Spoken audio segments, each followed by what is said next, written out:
तो ये जो केमिकल बॉन्डिंग है, ये केमिकल बॉन्डिंग है,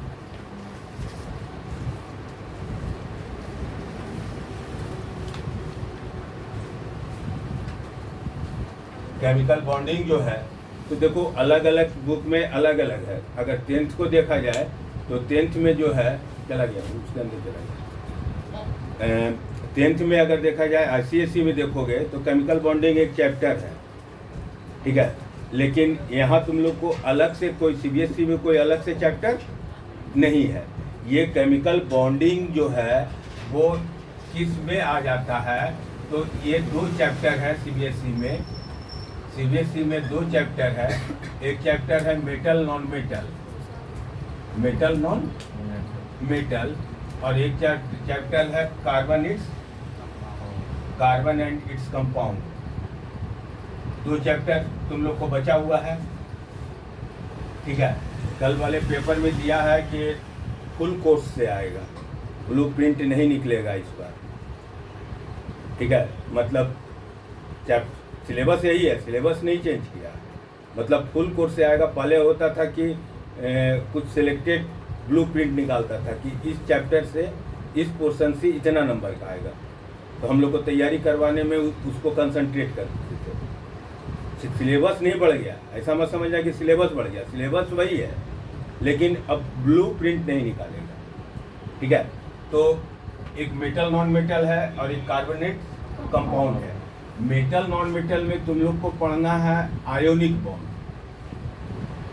मेटल नॉन मेटल में एक पढ़ना है आयोनिक बॉन्ड या इलेक्ट्रोवायलेंट बॉन्ड। क्या कहाँ पढ़ना है सो बतला रहे हैं, ठीक है। और इसमें पढ़ना है कोवैलेंट बॉन्ड। बॉन्ड 3 तरीके का है, बॉन्ड जो है वो 3 तरीके का है, लेकिन तुम लोग को अभी जो पढ़ा रहे हैं 2, बाद में एक और प्रियांशु को भी बताएंगे तो कोऑर्डिनेट कोवैलेंट बॉन्ड बताएंगे, बता ही देंगे 3 तरीके का। तो ये कहाँ पढ़ना है सो समझे, बात समझे कि अगर हम लोग केमिकल बॉन्ड पढ़ लिए तो आधा पोर्शन पढ़ लिए किसका, मेटल नॉन मेटल का, और आधा पोर्शन पढ़ लिए कार्बोनेट्स कंपाउंड का। मतलब जब कार्बोनेट्स कंपाउंड हम पढ़ाने लगेंगे तो ये पोर्शन को हम छाट के निकल जाएंगे, क्योंकि ऑलरेडी पढ़ाया हुआ रहेगा। बात समझिए, क्लियर हो गया। तो अब ये पढ़ना, अब ये जो है केमिकल बॉन्ड में सबसे पहले हम लोग समझे कि बॉन्ड क्या है। पढ़ा हुआ होगा, कभी बताए होंगे जरूर कि बॉन्ड क्या है, बताए पढ़ा है क्या चैप्टर पढ़ा है कब? अच्छा, बॉन्ड बता रहे हैं। तो बॉन्ड जो है, बॉन्ड को समझने के लिए पहले हम लोग देखेंगे एटम कि bond, to understand bond, to understand bond, bond को समझने के लिए, केमिकल बॉन्ड को समझने के लिए हम लोग पहले देखेंगे कि एटम, कि एक होता है एटम और एक होता है मॉलिक्यूल। 2 टर्म है, एक एटम है और एक मॉलिक्यूल।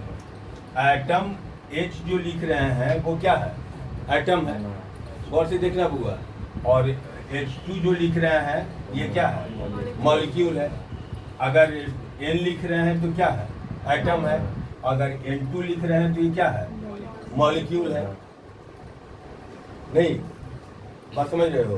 तो एटम में बॉन्ड नहीं होता है, एटम जब है तो इसमें बॉन्ड नहीं है, यहाँ बॉन्ड प्रेजेंट नहीं है। लेकिन जब ये मॉलिक्यूल है, जब ये क्या है, मॉलिक्यूल है, तो मॉलिक्यूल है तो ये दोनों हाइड्रोजन आइटम जो है, ये हाइड्रोजन आइटम जो है, ये दोनों हाइड्रोजन आइटम जो है, ये H है और ये H है, तो ये दोनों जो है एक बॉन्ड से बंधा हुआ है, एक बॉन्ड से बंधा हुआ है। नहीं समझ रहे हो क्या बोल रहे हैं, तो समझ रहे हो कि एटम में कोई बॉन्ड का प्रेजेंट नहीं है। लेकिन जब मॉलिक्यूल बॉन्ड का फॉर्मेशन होता है तो दोनों के बीच में क्या होता है, तो दोनों के बीच में एक फोर्स ऑफ अट्रैक्शन होता है। दोनों के बीच में क्या होता है, फोर्स ऑफ अट्रैक्शन होता है। और ये फोर्स ऑफ अट्रैक्शन जो दो एटम को होल्ड किए हुए रहता है, जो दो एटम को होल्ड किए हुए रहता है, इस फोर्स ऑफ अट्रैक्शन को हम लोग कहते हैं chemical bond. What is chemical bond? The force of attraction in between the two atoms which holds the two atoms together is known as chemical bond। यानी ये जो दिखला रहे हैं, ये फोर्स ऑफ अट्रैक्शन दिखला रहे हैं। यही फोर्स ऑफ अट्रैक्शन के कारण दोनों एटम जो है एक दूसरे से क्या किया हुआ है? कंबाइन किया हुआ है। ठीक है, ये फोर्स ऑफ अट्रैक्शन के कारण जो है दोनों एटम एक दूसरे से कंबाइन किए हुए हैं, और ये जो एक दूसरे से कंबाइन किए हुए हैं, इस फोर्स ऑफ अट्रैक्शन को हम लोग कहते हैं केमिकल बॉन्ड। तो लिखो, एक मिनट रुको। केमिकल बॉन्ड किसको बोले? कि the force of attraction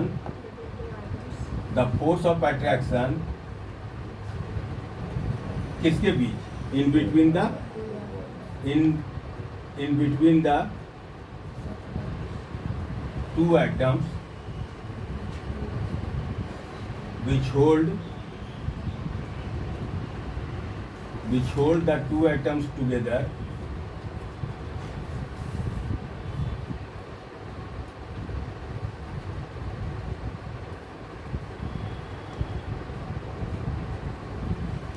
known as chemical bond। Chemical bond किसको बोले से समझे? केमिकल बॉन्ड किसको बोले? The force of attraction in between the two atoms which holds the two atoms together is known as chemical bond। What is chemical bond? The force of attraction in between the two atoms which hold the two atoms together is known as, याद हो गया? What is chemical bond?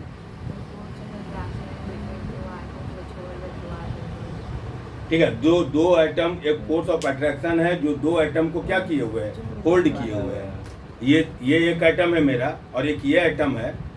ठीक है, और ये दोनों atom एक दूसरे से आके क्या किए हुए हैं? होल्ड किए हुए हैं। ये दोनों एटम एक दूसरे से होल्ड किए हुए हैं। तो ये जो होल्ड किए हुए हैं, तो यहाँ पर जो लग रहा है, ये क्या लग रहा है? Force of attraction. यही फोर्स ऑफ अट्रैक्शन को हम लोग क्या करते हैं? Chemical bond. याद हो गया? बॉन्ड क्या है ये हम लोग समझ गए कि केमिकल बॉन्ड जो है वो क्या है? फोर्स ऑफ अट्रैक्शन है इन between the two atoms which hold the two atoms together. ठीक है, अगर कोई कहता है कि केमिकल बॉन्ड कितने तरीके का है, तो एक आयोनिक बॉन्ड है या इलेक्ट्रोवायलेंट बॉन्ड है, और दूसरा जो है कोवैलेंट बॉन्ड है। ठीक है, एक तीसरा बॉन्ड और होता है, that is called coordinate covalent bond. Coordinate covalent bond. Polar bond covalent bond में होगा, वो अलग बात हो गया। मतलब जब इसको बतलाएंगे तब उसमें पोलर बतलाएंगे। टाइप पोलर नहीं बोलते हैं। टाइप में अगर पूछता है कि कितने तरीके का है, पिछले साल भी क्वेश्चन में था, इस साल भी क्वेश्चन में रहेगा, हर साल रहना है। इस चैप्टर से, इस पॉइंट से क्वेश्चन रहना है 100%।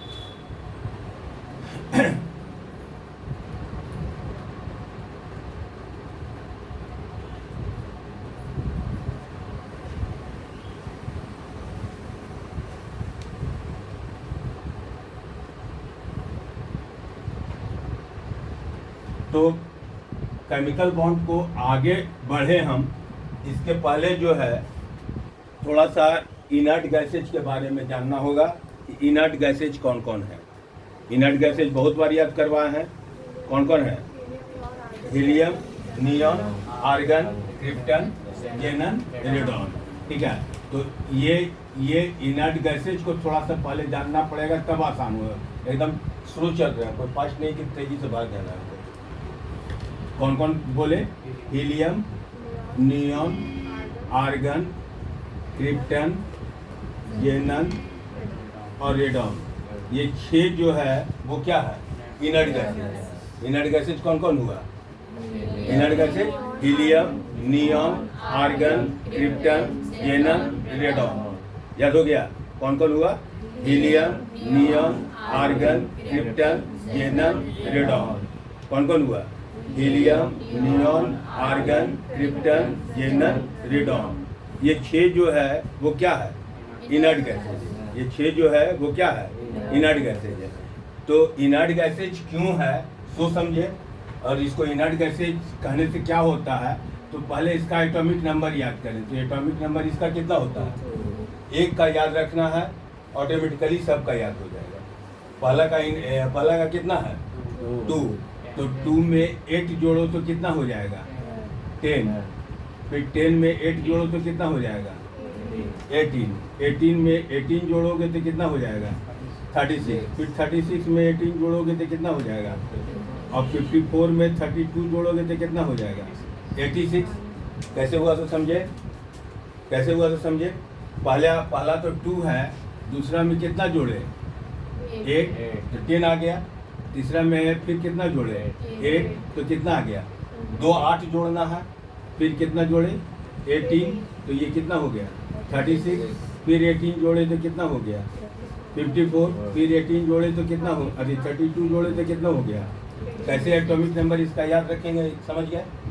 1 का याद है हमको, सिर्फ हमको किसका याद था, हीलियम का, बाकी सब का एटॉमिक नंबर हमको याद हो गया। अब इसका अगर इलेक्ट्रॉनिक कॉन्फ़िगरेशन लिखे तो हीलियम के में कितना इलेक्ट्रॉन जाएगा 2, ठीक है।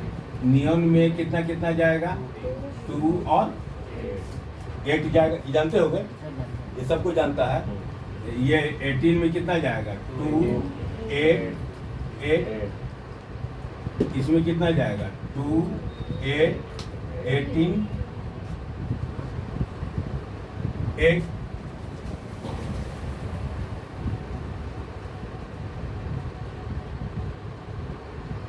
ठीक है। इसमें कितना जाएगा 2, पाला किसे 2, 8, हाँ है, कैसे बोलो, ये कैसे हुआ, ये इलेक्ट्रॉनिक कॉन्फ़िगरेशन में भी नहीं जाएंगे। इलेक्ट्रॉनिक कॉन्फ़िगरेशन SPDF है, कैसे 36 है, 18, 8, 26 और 10, 36, 36 है SPDF वाले से। हाँ SPDF से बतला है तुम लोग को। SPDF में लिखोगी तो यहाँ 18 आ जाएगा, ठीक है। ये 2, 8, 18, 18 और लास्ट में जो है वो कितना गया 8 गया, बहुत है। देखो इसको हम छोड़ दे रहे हैं, ये क्या हो गया एक्सेप्शन है। बाकी जितने भी इनर्ट गैसेज हैं, सारे इनर्ट गैसेज के आउटर मोस्ट ऑर्बिट में कितना इलेक्ट्रॉन है, जितना भी इनर्ट गैसेज है सारे इनर्ट गैसेज के आउटर मोस्ट ऑर्बिट में कितना है 8 है। यानी अगर सोडियम देखेंगे तो सोडियम का कितना होता है 11, तो इसके नियरेस्ट कौन है नियम। तो सोडियम जब भी स्ट्रक्चर लेना चाहेगा तो किसका स्ट्रक्चर लेगा, नियम का। अगर मैग्नीशियम देखेंगे तो ये भी इसी के नियरेस्ट है, ठीक है, अगर एल्युमिनियम देखेंगे तो एल्युमिनियम भी इसी के नियरेस्ट है। यानी सोडियम, मैग्नीशियम, एल्युमिनियम स्ट्रक्चर लेगा किसका, नियॉन का स्ट्रक्चर लेगा। लेकिन अगर क्लोरीन देखेंगे तो क्लोरीन 17 होता है, तो ये आर्गन का स्ट्रक्चर लेगा। अब ये है इनर्ट गैसेज, तो इनर्ट गैसेज के आउटर मोस्ट ऑर्बिट में कितना इलेक्ट्रॉन होता है, बोलो। आउटर मोस्ट ऑर्बिट में 8 इलेक्ट्रॉन होता है, ठीक है, क्लियर है। तो एटम का ये टेंडेंसी है, एटम का ये टेंडेंसी है कि वो चाहता है कि इनर्ट गैस का स्ट्रक्चर ले ले। मतलब अभी एटम जो है वो अनस्टेबल है। जैसे कोई क्वेश्चन तुमसे पूछता है, मन में सोचो कि तुमसे कोई पूछता है कि तुम पढ़ रही हो, क्यों पढ़ रही हो, क्यों पढ़ रहा है तुम, क्यों पढ़ रहा है प्रियांशु, पढ़ाई कर रहे हो ना, हेलो हटूंगे क्या, क्यों पढ़ रहे हो, क्यों पढ़ रहे हो, नॉलेज के लिए। ये पढ़ रहा है नॉलेज के लिए, ठीक है, ये अच्छी बात है, नॉलेज के लिए पढ़ रहे हैं। बट ह्यूमन बीइंग्स का भी ये टेंडेंसी है कि वो स्टेबल होना चाहता है। तुम पढ़ रही हो काहे के लिए? स्टेबल होने के लिए। तुम लोग पढ़ रहे हो, जितने भी स्टूडेंट हो वो पढ़ रहे हो काहे के लिए? स्टेबल होने के लिए। स्टेबल, तुम्हारा स्टेबिलिटी क्या है?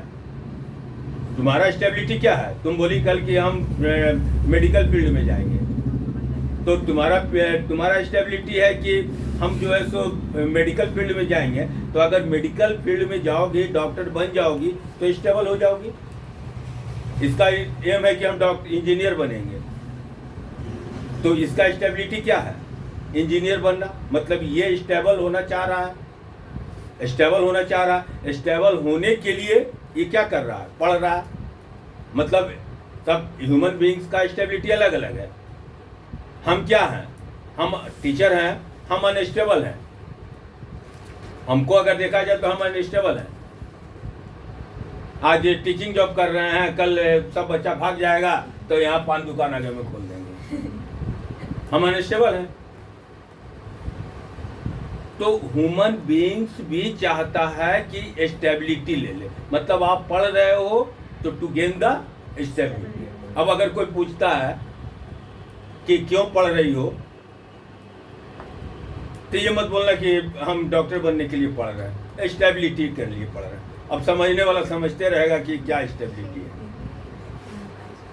किसका नेचर है ये?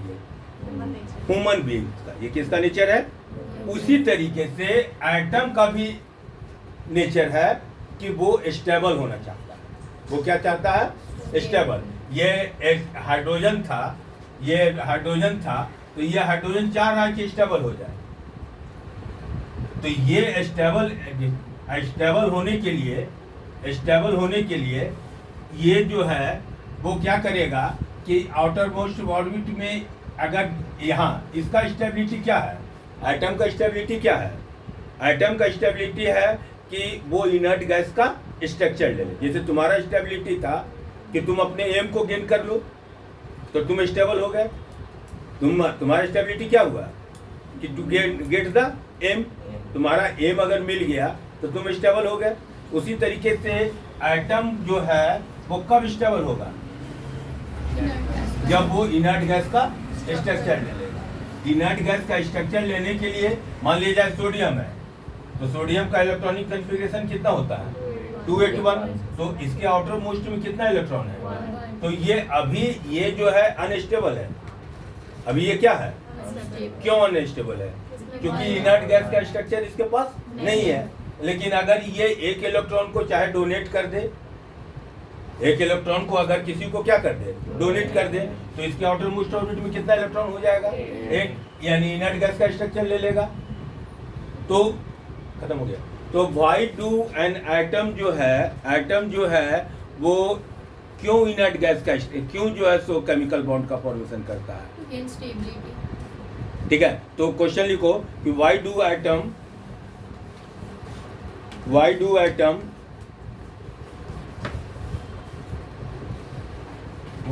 an atom takes the stability?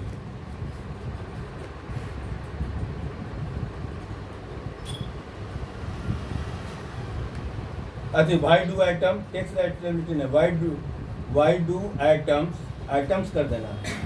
why do atoms take the undergo the chemical process, chemical bonding, undergo the chemical bonding? वो केमिकल बॉन्डिंग में क्यों जाता है?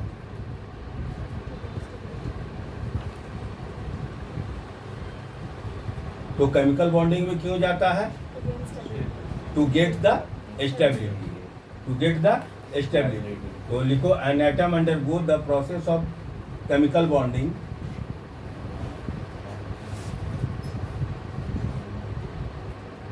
an atom undergoes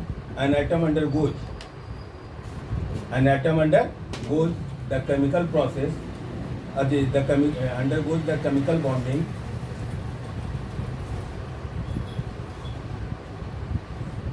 to get the stability.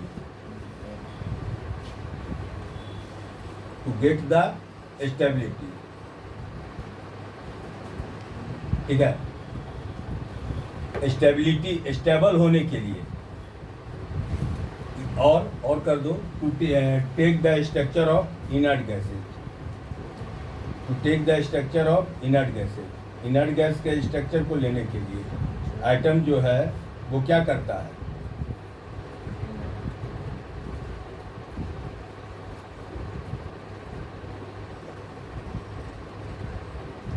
Item जो है वो क्या करता है, केमिकल बॉन्डिंग करता है। अब केमिकल बॉन्डिंग करने के लिए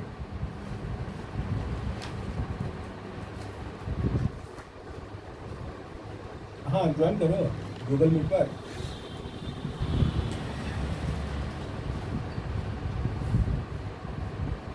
ठीक है, क्या बोले से समझिए। तो आइटम जो है क्यों क्यों करता है, केमिकल बॉन्डिंग क्यों करता है, स्टेबिलिटी लेने के लिए उसको क्या करना पड़ेगा, इनर्ट गैस के स्ट्रक्चर को लेने के लिए, इनर्ट गैस के स्ट्रक्चर को लेने के लिए, ये नोट कर लियो क्या, इसको नोट करो, स्टार्ट हो गया, उसी कंटिन्यूड है ना। तो ये हम लोग देखें कि इनर्ट गैसेज कौन कौन सा है, ये क्लियर हो गया।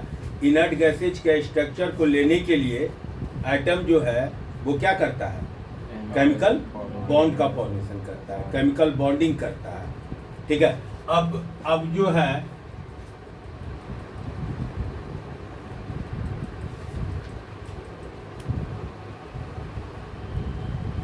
जो है केमिकल बॉन्ड जो हम लोग देखे तो केमिकल बॉन्ड 3 तरीके का निकला।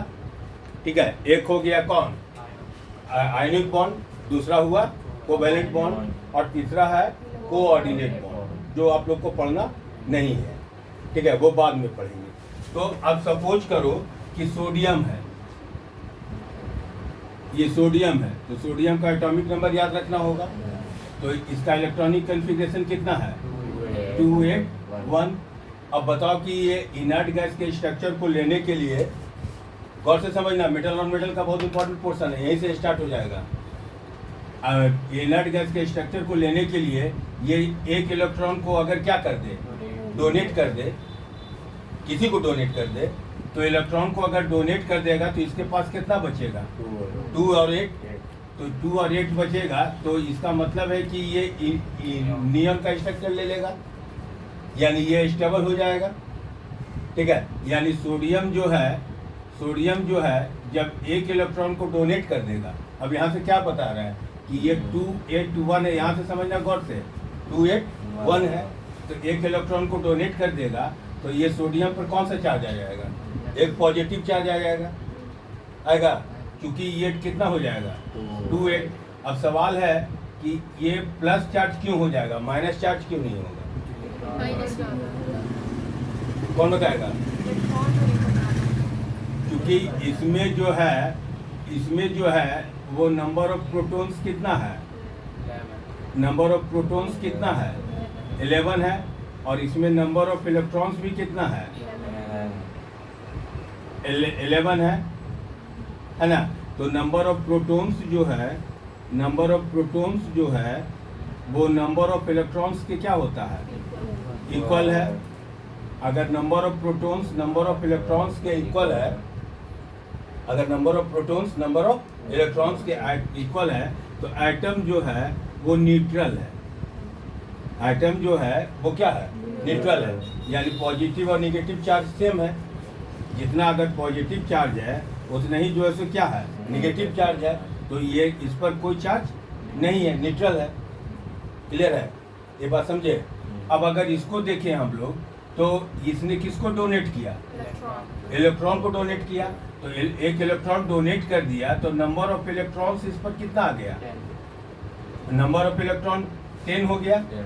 प्रोटॉन इसका कितना है, नंबर ऑफ प्रोटॉन्स कितना है, नंबर ऑफ प्रोटॉन्स तो 11 है, क्योंकि जितने भी केमिकल रिएक्शंस होते हैं, in all the chemical reactions only electron takes part. ये शुरू में बतलाए थे, न्यूक्लियर रिएक्शन और केमिकल रिएक्शन। न्यूक्लियर रिएक्शन में प्रोटॉन होता है, न्यूक्लियस उसका ब्रेक करता है, जो अब तुम लोग को हटा दिया, पहले पढ़ना था। ठीक है, तो ये नंबर ऑफ इलेक्ट्रॉन जो है 10 है, और नंबर ऑफ प्रोटॉन्स कितना है, 11, यानी इट मीन्स कि प्रोटॉन्स 11 है और इलेक्ट्रॉन जो है वो 10 है। तो इस पर कितना चार्ज आएगा? +1। यानी हम लोग कह सकते हैं कि नंबर ऑफ प्रोटॉन्स जो है नंबर ऑफ इलेक्ट्रॉन्स से क्या हो गया? ज़्यादा हो गया। अगर number of protons number of electron से ज़्यादा होगा तो इट विल एक्वायर कौन सा चार्ज? Positive charge. क्यों पॉजिटिव चार्ज आएगा तो समझ गए? क्लियर हो गया। और अगर एटम पर पॉजिटिव चार्ज आता है, अगर एटम पर कौन सा चार्ज आता है? पॉजिटिव चार्ज आता है, तो पॉजिटिवली चार्ज एटम को पॉजिटिवली चार्ज एटम को क्या कहते हैं? एनायन कहते हैं। यानी एनायन का फॉर्मेशन जब भी होगा, एनायन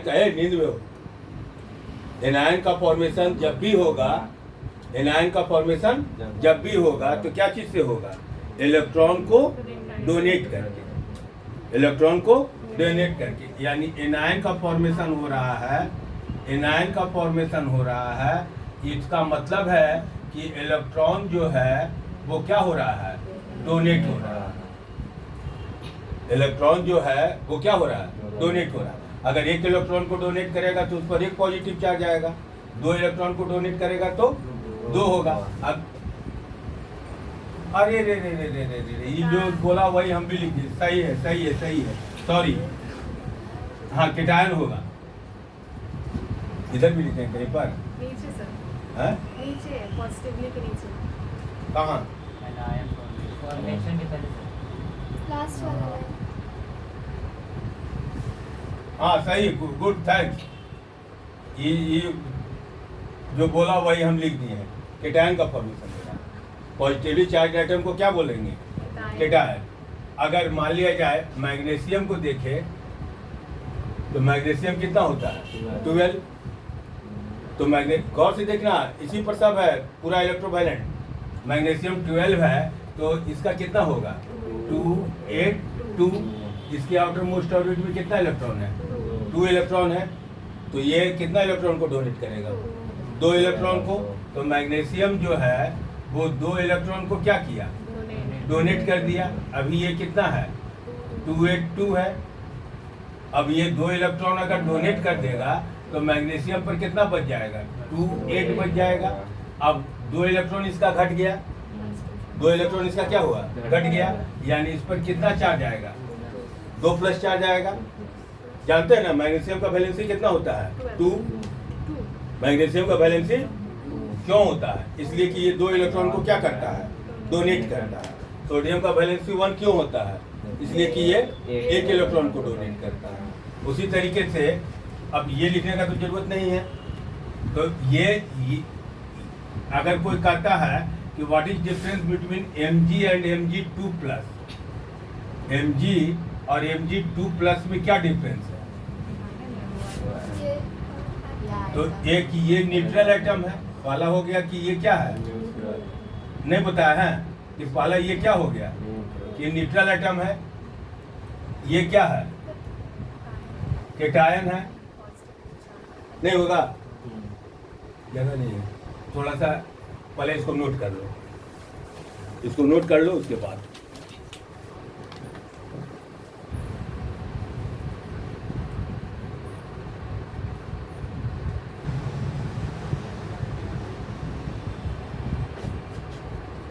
मीन्स क्या हुआ कि कोई कहता है कि Mg और Mg2+ में क्या डिफरेंस है, ये नहीं बता रहे थे। तो Mg और Mg2+ में क्या डिफरेंस है? तो Mg पहले क्या था? बोलो। ये न्यूट्रल एटम था और ये जो है पॉजिटिवली चार्ज एटम है। पॉजिटिवली चार्ज एटम है। और ये जो पॉजिटिवली चार्ज एटम है उसको क्या क्या बोलते हैं? केटायन बोलते हैं। ठीक है, बात समझिए। दूसरा क्या है कि इसमें नंबर ऑफ प्रोटॉन्स जो है वो नंबर ऑफ इलेक्ट्रॉन्स के क्या है? इक्वल है। और इसमें नंबर ऑफ प्रोटॉन्स जो है, नंबर ऑफ प्रोटॉन्स जो है वो ग्रेटर है किससे? नंबर ऑफ इलेक्ट्रॉन से। माने प्रोटॉन्स का नंबर ज़्यादा हो जाएगा इलेक्ट्रॉन से तो केटायन का फॉर्मेशन करेगा। प्रोटॉन का नंबर इलेक्ट्रॉन से ज़्यादा हो जाएगा तो किसका फॉर्मेशन करेगा? केटायन का। अगर सेल देखे, नंबर ऑफ सेल देखे तो नंबर ऑफ सेल अगर देखेंगे तो इसमें 3 सेल है, के सेल है, एल सेल है और एम सेल है, नहीं है? हाँ? यही सब स्ट्रक्चर बाद में बताएंगे, बनाएंगे। गौर से देखना, ये इसमें 2 इलेक्ट्रॉन है, इसमें 8 है और इसमें 2 है, ठीक है? हाँ? और अगर इसमें देखें तो ये तो 2 इलेक्ट्रॉन को डोनेट कर दिया तो 10 ही बचा हुआ है, नहीं? तो इसमें कितना सेल होगा? बोलो, इसमें 2 ही सेल होगा। अब ये 2 सेल होगा तो 2 सेल होने के बाद यहाँ 2 इलेक्ट्रॉन दिखला रहे हैं और यहाँ कितना इलेक्ट्रॉन दिखला रहे हैं? 8। यानी ये जो है Mg क्या है? 2+ है और ये Mg है, न्यूट्रल एटम है। यानी इसमें नंबर ऑफ सेल्स जो होगा, नंबर ऑफ सेल्स जो होगा वो कितना होगा? 3। और इसमें नंबर ऑफ सेल्स जो होगा वो क्या होगा? काहे 2 होगा तो समझे, ठीक है? ये जो है इनर्ट है, इनर्ट गैस का स्ट्रक्चर ले लिया है, स्टेबल है, और ये जो है अनस्टेबल है। ये स्टेबल हो गया और ये अनस्टेबल हो गया। 4-5 देता है तब, अगर 2-3 देता है तो सफिशिएंट है। क्लियर हुआ? अब अगर कोई कहता है कि Cl और Cl माइनस में क्या डिफरेंस है? Cl और Cl माइनस में क्या डिफरेंस है? नहीं बोल सकते हैं। क्लोरीन का एटॉमिक नंबर कितना? 17। तो इसका इलेक्ट्रॉनिक कन्फिगरेशन 287। अब ये जो है 287 है। अब ये इनर्ट गैस का स्ट्रक्चर लेना चाहेगा। इनर्ट गैस का स्ट्रक्चर लेने के लिए ये क्या करेगा? एक इलेक्ट्रॉन को एक्सेप्ट करेगा। एक इलेक्ट्रॉन को, अगर इलेक्ट्रॉन को एक्सेप्ट कर रहा है तो नंबर ऑफ इलेक्ट्रॉन बढ़ जाएगा, नहीं? तो यानी ये क्लोरीन जो है किसी दूसरे एटम से एक इलेक्ट्रॉन को क्या करेगा? एक्सेप्ट। तो ये Cl माइनस बन जाएगा, नहीं? यानी अब ये 287 जो था वो क्या में बदल गया? 288 में। यानी क्लोरीन जो है वो किसका? आर्गन का स्ट्रक्चर लेगा। ये किसका स्ट्रक्चर लेगा? अगर कहता है कि क्लोरीन जो है वो किसका स्ट्रक्चर लेता है तो अपने नियरेस्ट का लेता है। किसका लेता है? अपने नियरेस्ट। यानी क्लोरीन जो है वो किसका स्ट्रक्चर ले लेगा? आर्गन का ले लेगा। कोई दिक्कत? अब अगर डिफरेंस लिखने के लिए कहे तो नहीं लिख सकते हैं कि ये न्यूट्रल एटम है, ये नेगेटिवली चार्ज एटम है, ये न्यूट्रल एटम हो जाएगा, ये न्यूट्रल एटम हो जाएगा और ये नेगेटिवली चार्ज एटम हो जाएगा।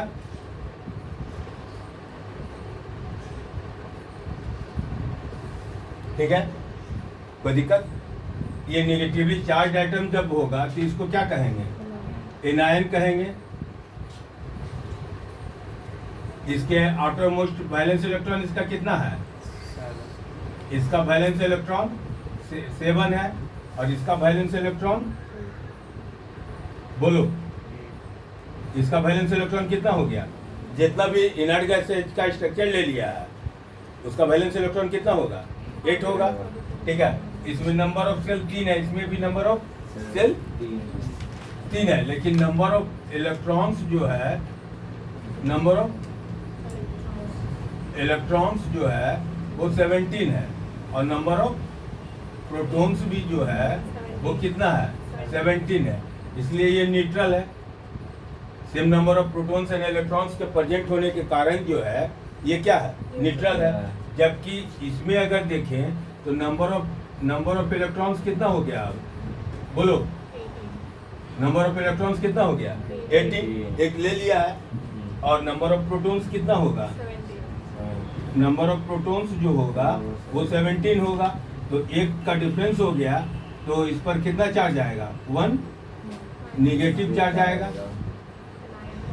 वह निगेटिव का है, ये निगेटिव चार्ज एक्वायर करता है, तो समझ गया कि इलेक्ट्रॉन का नंबर क्या होता है, प्रोटॉन के नंबर से ज्यादा हो जाता है। इलेक्ट्रॉन का नंबर प्रोटॉन के नंबर से, और जब ये निगेटिवली चार्ज होता है तो उसको हम लोग क्या कहते हैं, एनायन। और जब ये पॉजिटिवली चार्ज होता है तो उसको हम लोग क्या कहते हैं, कैटायन। अब एटम और एनायन में अंतर है। आयन, आयन समझ गया ना। आयन, अगर आयन का डिफिनेशन आता है कि आयन क्या है, तो आयन को कहेंगे कि आइदर पॉजिटिवली और निगेटिवली चार्ज है। आइदर पॉजिटिवली और निगेटिवली चार्ज आइटम, निगेटिवली और पॉजिटिवली चार्ज आइटम जो होता है, दैट इज कॉल्ड आयन। ठीक है। अब ये आयन जो है तो दो तरीके का हो जाएगा, एक केटायन और एक, केटायन का फॉर्मेशन कैसे होता है, इलेक्ट्रॉन को, अरे फट से बोलो, केटायन का फॉर्मेशन कैसे होता है, इलेक्ट्रॉन को डोनेट करके। एनायन का फॉर्मेशन कैसे होता है, इलेक्ट्रॉन को, हाँ, इलेक्ट्रॉन को एक्सेप्ट करके, गेन करके। ठीक है, इलेक्ट्रॉन को गेन कर, इलेक्ट्रॉन को डोनेट कर रहा है या इलेक्ट्रॉन को गेन कर रहा है, यहाँ तक नोट कीजिए, तब आप समझ में आने लगेगा। उसको बंद कर देने कि हम लोग क्या देख लिए कि एनायन, आयन क्या है, एनायन क्या है, केटायन क्या है, न्यूट्रल एटम कौन कौन है, इनर्ट गैसेज कौन कौन है। इनर्ट गैसेज याद हो गया, कौन कौन, helium, neon, argon, krypton, xenon, radon. ठीक है, हीलियम, नियॉन, आर्गन, क्रिप्टन। अगर कोई कहता है कि सोडियम किसका स्ट्रक्चर लेगा, नियॉन का स्ट्रक्चर लेगा, क्लोरीन किसका लेगा, आर्गन, जो नियरेस्ट होगा। जो अगर ब्रोमीन है, अगर एक्सेप्शन में होगा, ब्रोमीन तुम लोग को नहीं आएगा, ब्रोमीन 35 हो गया, तो ब्रोमीन जो है वो किसका लेगा, helium, neon, argon, krypton, krypton का लेगा, उसके नज़दीक में है, मतलब जो जिसके नज़दीक में है। ठीक है। आइटम क्यों इनर्ट गैस का स्ट्रक्चर लेता है, स्टेबल होने के लिए। आइटम क्यों इनर्ट गैस का स्ट्रक्चर लेता है, स्टेबल होने के लिए। अब स्टेबल होने के लिए वो इनर्ट गैस का स्ट्रक्चर जो लेता है, तो केमिकल बॉन्डिंग जो होगा, केमिकल बॉन्डिंग जो होगा, केमिकल बॉन्डिंग जो होगा, तो इनर्ट गैस का स्ट्रक्चर लेने के लिए वो इलेक्ट्रॉन को क्या कर रहा है, एक इस तरीके से दो तरीके का बॉन्ड बताए, कौन कौन, आयोनिक बॉन्ड और आयोनिक और इलेक्ट्रोवैलेंट, और एक बतलाए कोवैलेंट। तुमको फिर बतलाएंगे कोऑर्डिनेट, घबराना नहीं, कोवैलेंट। ठीक है। आयोनिक बॉन्ड का फॉर्मेशन होता है transfer of electron. Ionic bond का फॉर्मेशन होता है ट्रांसफर ऑफ इलेक्ट्रॉन के, इलेक्ट्रॉन का ट्रांसफर होता है तो आयोनिक बॉन्ड का ट्रांसफर होता है। इलेक्ट्रॉन का ट्रांसफर होने का मतलब है कि एटम जो है, एक एटम जो है इलेक्ट्रॉन को क्या करेगा, डोनेट करेगा, और दूसरा एटम जो है वो इलेक्ट्रॉन को एक्सेप्ट करेगा। एक एटम जो है वो इलेक्ट्रॉन को डोनेट करेगा और दूसरा एटम जो है इलेक्ट्रॉन को, जो डोनेट करेगा वो क्या चीज का फॉर्मेशन करेगा, केटायन का, और ये जो एक्सेप्ट करेगा वो किसका फॉर्मेशन करेगा, ये तो अब हम लोग समझ गए हैं, एनायन का। केटायन और एनायन से जो बॉन्ड बनेगा, इसके बीच में जो फोर्स ऑफ अट्रैक्शन डेवलप होगा, इस फोर्स ऑफ अट्रैक्शन को क्या बोलेंगे, आयोनिक बॉन्ड बोलेंगे। सर, हाँ। कॉल आ रहा है, कॉल आ रहा आने दो, आयोनिक बॉन्ड बोलेंगे।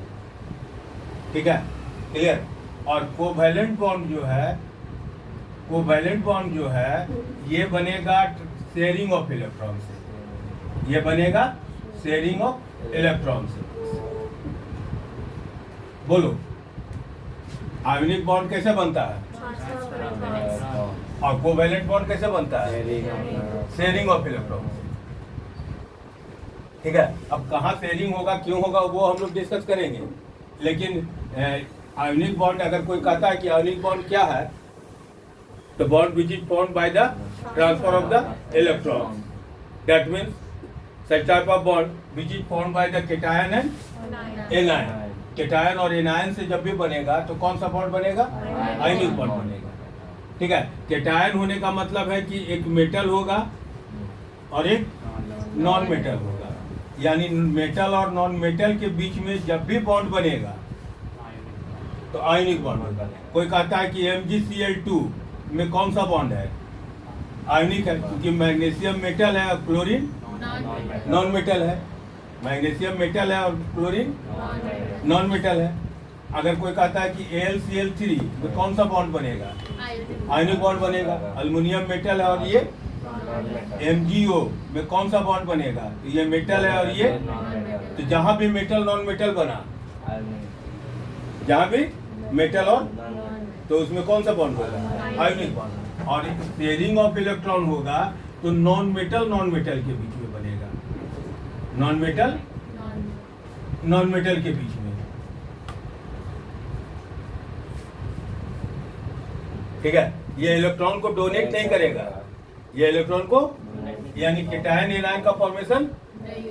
तो ऐसे सोचो ना कि H2 है, H2O है, NH3 है, CH4 है, मतलब all compounds of carbon and hydrogen, carbon और हाइड्रोजन का जितना भी कंपाउंड है सब में कौन सा बॉन्ड है? यानी CH4 देखे, C2H6 देखे, C3H8 देखे, C2H2 देखे, ठीक है, methane, ethane, propane, butane, pentane, hexane, heptane, octane, nonane, decane, ethyne, propane, butane, pentane बोलते चले जाओ, 1 लाख कंपाउंड बोल सकते हैं। That's why there is the separate branch of organic chemistry. तो वो आएंगे, उस टॉपिक पर आएंगे तब समझ में आएगा। ये कार्बन और हाइड्रोजन के बीच में जितना भी बॉन्ड बनेगा, जितना भी H2 है, N2 है, O2 है, F2 है, ये सब सिमिलर एटम है। ये क्या है? सिमिलर एटम है। तो सिमिलर एटम के बीच में बनेगा तो कोवैलेंट बॉन्ड बनेगा।